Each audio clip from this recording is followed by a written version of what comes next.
Here's my outline.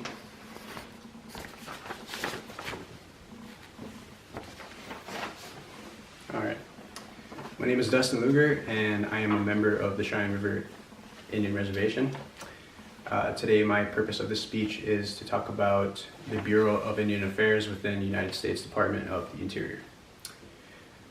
Crazy fact, the United States Department of War was where the BIA originally started. So Department of War, just kind of process that. It was a department of obviously our enemies, where we deal with enemies of the United States. So the BIA was originally within that department. And also there was legislation passed through the BIA called the Indian Removal Act. Today I want to educate all of you on the purpose of the BIA and why Native Americans have our own bureau. So you might wonder why there's no Bureau of Caucasian Affairs, there's no Bureau of African American Affairs. It is a pretty unique situation to Native Americans. And also I'm going to talk about the inception of the BIA, the start of it. I will talk about the evolution of the BIA, so some of the legislations and acts that have passed through the BIA over the past 200 years, and also where we currently stand today with the BIA. The BIA was administratively established on March 11th, 1824, according to an article, History of BIA, on the website bia.gov. And that was by Secretary John C. Calhoun, who was actually the Secretary of War at the time. So you can kind of see and feel out where, the kind of establishment this was. It was definitely had to do with war. Next, it's the original. Some of the original purposes of the BIA was to handle treaties and to handle government and trade relations with the Native American tribes at the time, because there were some that were hostile and there were some who were a lot more accommodating to the federal government. So we needed an organization to kind of help walk through that. And some of the things that the BIA had to go through were managing Indian schools at the time. The government wanted, it's a process called assimilation. And it's where you take Native American children and you put them in like mission schools or however kind of curriculum that is established at the time to kind of westernize them or bring them into the European train of thought, so to speak. Also, the BIA, what I want to mention is the BIA is one of the oldest bureaus in effect actually in the United States. Just because it was part of the 1829 Department of War.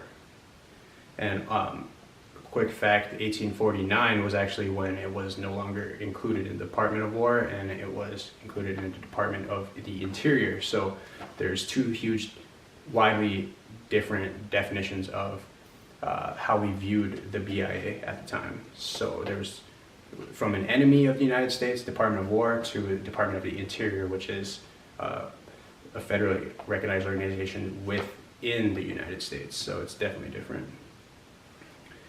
Next, after the initial establishment, I want to talk about the evolution that the BIA went through over the past 200 years to kind of keep up with the times.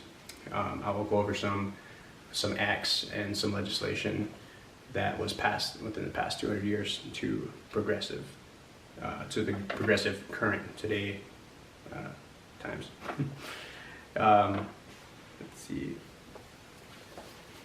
So the BIA actually, according to ushistory.com, on the article Bureau of Indian Affairs, they say that in 1830 is when the Indian Removal Act was enacted.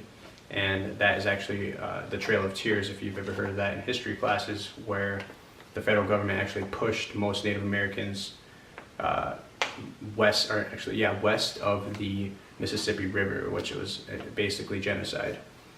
And in 1887, there was an act called the General Allotment Act. It gave settlers the power to sort of claim land on already established Native American lands. And this kind of devastated the lands that were already in place for the Native Americans. It dwindled the acreage from 114 acres to 48 million acres. 114 million acres to 48 million acres, excuse me. After that, in 1934, there was the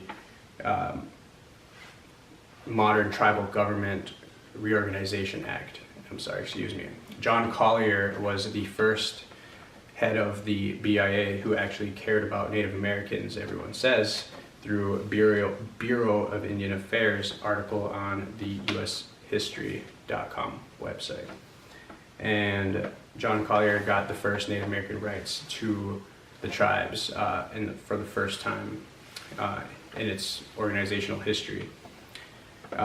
He basically ended the General Allotment Act that occurred in 1849. That was a huge progressive difference. Finally, I want to talk about the post-World War II activism in the 60s and 70s that saw the takeover from Native Americans in the BIA from a mostly white population that was running the BIA. And there was the Indian Self-Determination Act of 1975, which gave the rights to Native American schools, according to the Bureau of Indian Affairs on the BIA.gov.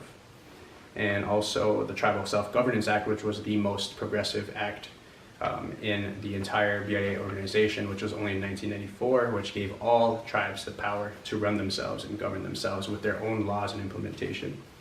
To conclude this entire thing, I want to just recap. We talked about the inception, we talked about the evolution, and we also talked about the current state of the BIA.